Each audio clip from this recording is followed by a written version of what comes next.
even was one. Lucha's steps slowed without her permission, her eyes drawn as always to the trees. Everyone else in this place seemed to avoid looking at the forest, its seemingly sentient presence. But Lucha had never grown out of her childhood fixation with the wall of greenery that was their constant companion. The forest was said to be uninhabitable. The governors of the Elegidan continent, skittish as squirrels and twice as greedy, refused to recognize any territory north of the river. They took their shares of Robado's ill-gotten profits readily enough, but they claimed no authority in the city, or any of the responsibility that would go with it. The mapmakers, for their part, blotted the wood into their landscapes without sparing a stroke for this wound of a place clinging to its edge.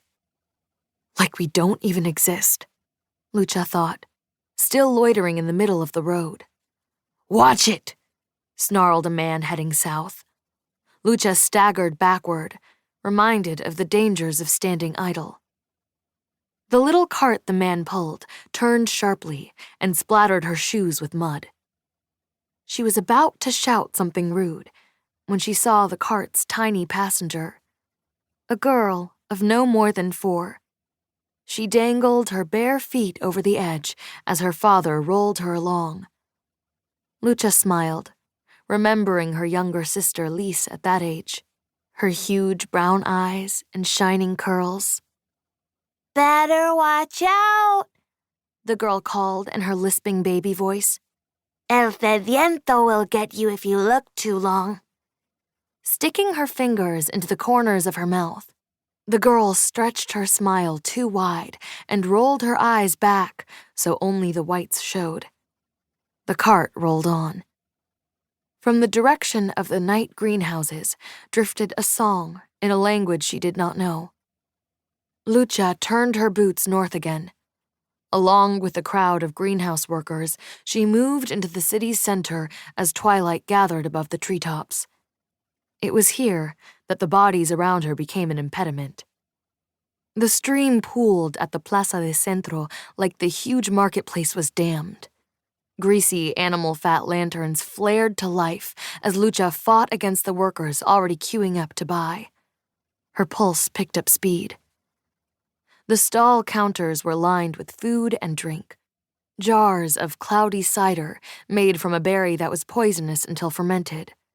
Carved wooden boats filled with chunks of meat in the same oil that made the lamps burn. Other stalls sold handmade wares to tempt the superstitious. Stone talismans for protection, bundles of herbs for luck or love or money, tiny candles in every color said to ward off this or attract that. At one booth, an old woman sat silent in a black veil. In front of her were tiny painted portraits, their eyes drawing Lucha's gaze. The pale, angular face of a man, eyes black as the night itself.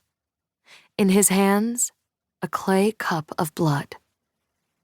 El sediento, Lucha thought with a thrill. They'd all been warned as children not to linger too long in the trees for fear that he'd steal their souls. And even skeptical Lucha, so consumed with the practical details of her family's survival, had seen him in her nightmares more than once. She averted her gaze out of instinct. It landed on the next portrait instead, a woman this time, a goddess. Her face was round and shining. Her hair streamed all around her. Her eyes were somehow penetrating, even in this diminutive size. The contrast was clear. Good and evil, shadow and light. Lucha turned away from this one too. The old woman behind the counter was tempting fate even displaying it. Talk of this goddess, or any other, was forbidden in Robado. The crowd grew livelier as Lucha re-entered it, and she more desperate to be free of it. Not a single proprietor named their true product. They didn't have to. The legitimate goods were just for show. It was what was under the counters that sold, passed from closed fist